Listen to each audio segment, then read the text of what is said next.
उनमें बचपन से ही कुछ ऐसी क्षमताएं थीं कि देखने वाले को लगता था कि उन्हें इतिहास में एक असाधारण व्यक्ति के रूप में याद किया जाएगा।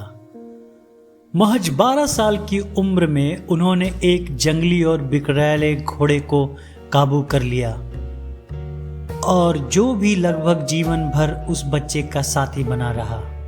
यह बच्चा बड़ा होकर अलेक्जेंडर द ग्रेट यानी सिकंदर महान कहलाया और पश्चिमी दौर की सबसे प्रसिद्ध शख्सियतों में से एक बन गया। मैसेडोनिया में रहने वाले सिकंदर का जन्म 356 ईसा पूर्व में हुआ। मैसेडोनिया उत्तरी यूनान से बाल्कन तक फैला हुआ इलाका था। उनके पिता की उनके ही एक सुरक्षा गार्ड ने हत्या कर दी थी, जिसके बाद एक नए राजा के बनने का संघर्ष शुरू हुआ। इस संघर्ष में उन्होंने अपने सभी विरोधियों का सफाया कर दिया और 20 साल की उम्र में राजा बन गए। इसके बाद सिकंदर ने 12 वर्षों तक शासन किया। उन्होंने अपने सैनिकों के साथ 12,000 मील की यात्रा की। उन्होंने उस समय फारस साम्राज्य के राजा डायरियस तृतीय को हराया और मध्य एशिया तक यूनानी संस्कृति का प्रसार किया। अपनी बुलंदियों के दौर में सिकंदर का साम्राज्य पश्चिम में यूनान से लेके पूर्व में आज के पाकिस्तान, अफगानिस्तान, ईरान, इराक और मिस्र तक फैला हुआ था। सिकंदर को इतिहास में सबसे प्रभावशाली और कुशल नेता और सैन्य कमांडरों में से एक माना जाता है। सिकंदर से पहले मैसेडोनिया केवल एक भौगोलिक क्षेत्र नाम था, लेकिन यह क्षेत्र मजबूती से जुड़ा हुआ साम्राज्य नहीं था। हालांकि उसके पिता फिलिप द्वितीय ने इस क्षेत्र को एक संयुक्त राज्य की शक्ल दे दी थी। सिकंदर की मां ओलंपियास उनके पिता फिलिप द्वितीय की तीसरी या चौथी पत्नी थी और इसलिए महत्वपूर्ण थी क्योंकि उसके परिवार में पहले बच्चे का जन्म उसने दिया, यानी सिकंदर के रूप में उन्होंने राज्य का उत्तराधिकारी था। जब वो 13 वर्ष के थे तो उनके शिक्षकों में अरस्तु जैसे महान दार्शनिक शामिल थे। सिकंदर ने अरस्तु से यूनानी संस्कृति पर आधारित शिक्षा प्राप्त की, इसलिए उन्हें दर्शन शास्त्र पढ़ाया। सभी शिक्षित यूनानियों की तरह उन्हें भी इलियाड और ओडिसी जैसी कविताएं लिखने वाले प्राचीन यूनानी कवि होमर पर महारत हासिल थी। होमर की कविताएं इलियाड सिकंदर के लिए बहुत महत्वपूर्ण थी। युद्ध के दौरान वह इस कविताओं के कुछ हिस्से को अपने तकिए के नीचे रख के सोता था। इलियाड एक महाकाव्य है जिसमें ट्रॉय शहर और यूनानियों के बीच युद्ध के अंतिम वर्षों की कहानी बताई गई है। सिकंदर और इस कहानी के नायक एलेक्स के बीच एक मजबूत मानसिक संबंध बन गया था। इसके अलावा वह यूनान के दिव्य चरित्र हरकुलिस से भी बहुत प्रभावित था और युद्ध के दौरान ये पात्र उसके दिमाग में थे। सिकंदर पर जीवन भर अरस्तु के शिष्य होने का प्रभाव रहा। आप अगर ये सोचते हैं कि अरस्तु के पास यह एक बड़ा मौका था कि वह यूनानी अभिजात वर्ग के एक अक्खड़ लड़के को एक बेमिसाल शासक में बदल सकते थे, पूरी तरह से तो ऐसा नहीं हुआ, लेकिन जिस तरह सिकंदर यूनानी राज्यों के साथ व्यवहार करते थे उसमें अरस्तु की दी हुई शिक्षाओं का बहुत बड़ा प्रभाव था। यह घटना इस शिक्षा को जाहिर करती है। वह यूनान के कोरिन्थ शहर के प्रसिद्ध दार्शनिक डायोजन में से मिलने के लिए गए थे ताकि उनके काम के लिए उन्हें शुभकामनाएं दे सकते। जब सिकंदर वहां पहुंचे तो डायोजन्स बैठे हुए थे। सिकंदर ने डायोजन्स से पूछा कि वह उनके लिए क्या कर सकते हैं। जवाब में डायोजन्स ने कहा, सामने से हट जाओ क्योंकि तुम्हारी वजह से सूर्य की रोशनी मुझ पे नहीं आ रही है। सिकंदर का इस जवाब को बर्दाश्त करना अरस्तु की शिक्षा का ही परिणाम था।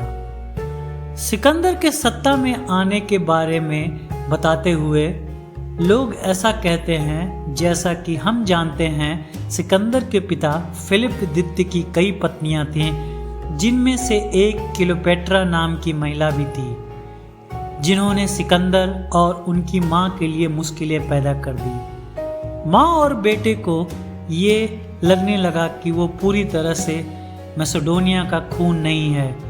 यह सच्चाई उनकी गरिमा को ठेस पहुंचाती रही और राजनीतिक रूप से नुकसानदेह भी रही। सिंहासन तक पहुंचने की लड़ाई में सिकंदर की ये कमजोरियां थीं।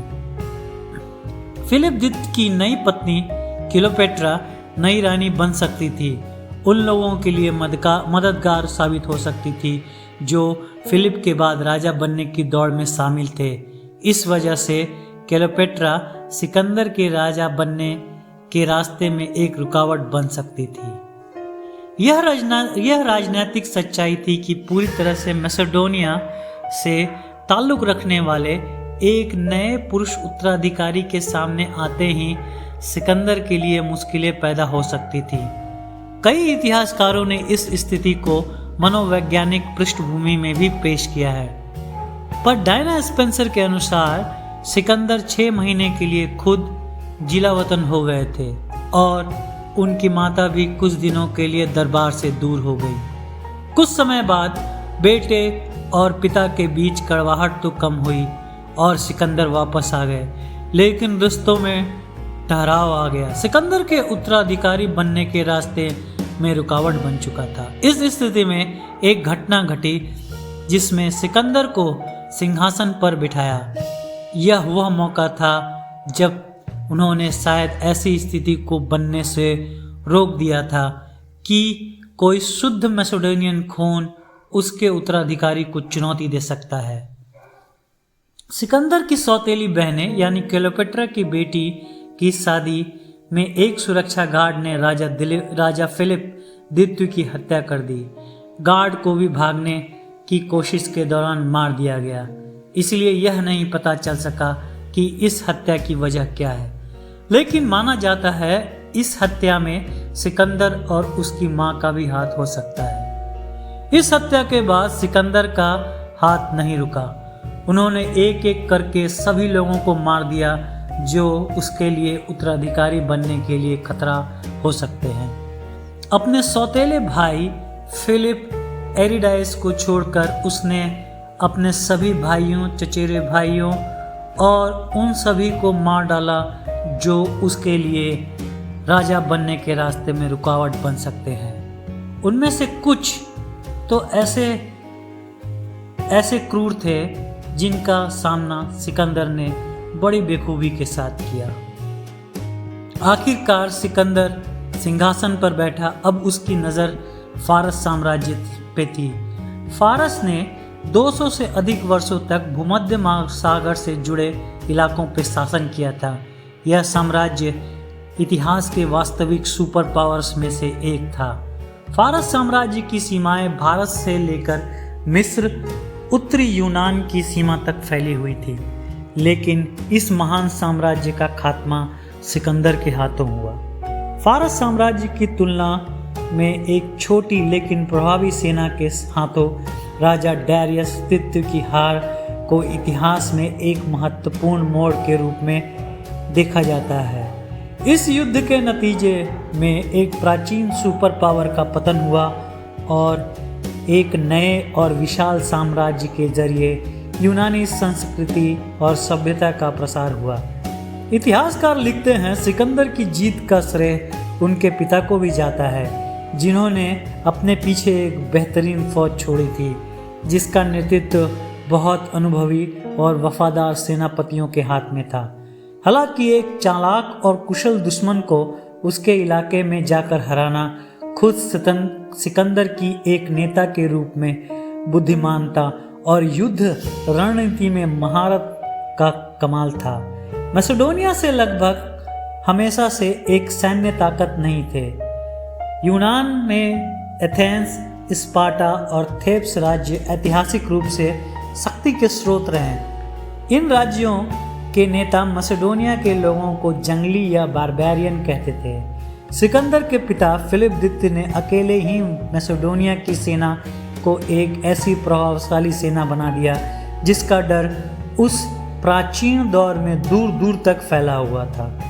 फिलिप ने मैसेडोनिया के पूरे समाज को एक पेशेवर सेना के साथ दोबारा संगठित किया। उच्च श्रेणी की पैदल सेना, घुड़सवार दस्ते, भाला चलाने वाले और तीरंदाज इस सेना का हिस्सा थे। फिलिप की मृत्यु के बाद सिकंदर को यही सेना विरासत में मिली। सिकंदर हमेशा एक बुद्धिमान रणनीतिकार था। वो जानता था यूनान पे डर और ताकत से शासन नहीं किया जा सकता है। उन्होंने एक सदी पहले फारस साम्राज्य की तरफ से यूनान पर हमले की घटना को राजनीतिक रूप से इस्तेमाल किया और फारस पर अपने हमले को देशभक्ति के साथ जोड़कर उचित ठहराया। सिकंदर ने एक प्रोपेगेंडा शुरू किया जिसमें कहा गया कि मैसेडोनिया के लोग पूरे यूनान की तरफ से फारस पर हमला कर सकते हैं। हालांकि एक सदी पहले फारस साम्राज्य और यूनान के बीच होने वाले जंग में मैसेडोनिया शामिल नहीं था। सन 334 ईसा पूर्व में सिकंदर की सेना फारस साम्राज्य में दाखिल हुई। सिकंदर की 50,000 की सेना को उस समय दुनिया की सबसे बड़ी और सबसे अधिक प्रतीक्षित सेना का सामना करना था। एक संज्ञा के अनुसार राजा डैरियस तृतीय की मतहात सेना की संख्या 25 लाख थी जो उसके पूरे साम्राज्य में फैली हुई थी। इस सेना का दिल कहे वाले दस्ते को अमर सेना कहा जाता था। यह 10,000 सैनिकों की एलीट रेजिमेंट थी। इस एलीट रेजिमेंट की संख्या 10,000 से कम नहीं होने दी जाती थी। युद्ध के दौरान जब इस दल का कोई भी सैनिक मारा जाता तो दूसरा उसकी जगह ले लेता और कुल संख्या पूरी रहती। लेकिन इस जबरदस्त सैन्य शक्ति के बावजूद सिकंदर की बहुत प्रभावी और बुद्धिमान रणनीति के वजह से फारस साम्राज्य हार गया। इतिहासकारों के अनुसार फारस साम्राज्य की हार का कारण यह भी था कि उसका पतन पहले से ही हो चुका था और 5वीं सदी ईसा पूर्व में यूनान में लगातार हार के बाद उसका विस्तार रुक गया। सन 324 ईसा पूर्व में सिकंदर फारस के सूसा शहर पहुंचे। वह फारस और मैसेडोनिया के लोगों को एकजुट करना चाहते थे। एक ऐसी नस्ल पैदा करना चाहते थे जो केवल उसके प्रति वफादार हो। सिकंदर ने अपने कई सेनापतियों और अधिकारियों को फारस की राजकुमारियों से शादी करने का आदेश दिया। इस मौके पर एक सामूहिक विवाह समारोह का आयोजन कराया गया। सिकंदर ने खुद अपने लिए भी और 2 पत्नियां चुन ली। सिकंदर का सत्ता में आना, विजय प्राप्त करना और फिर पतन, यह सब बहुत थोड़े से समय में हुआ था।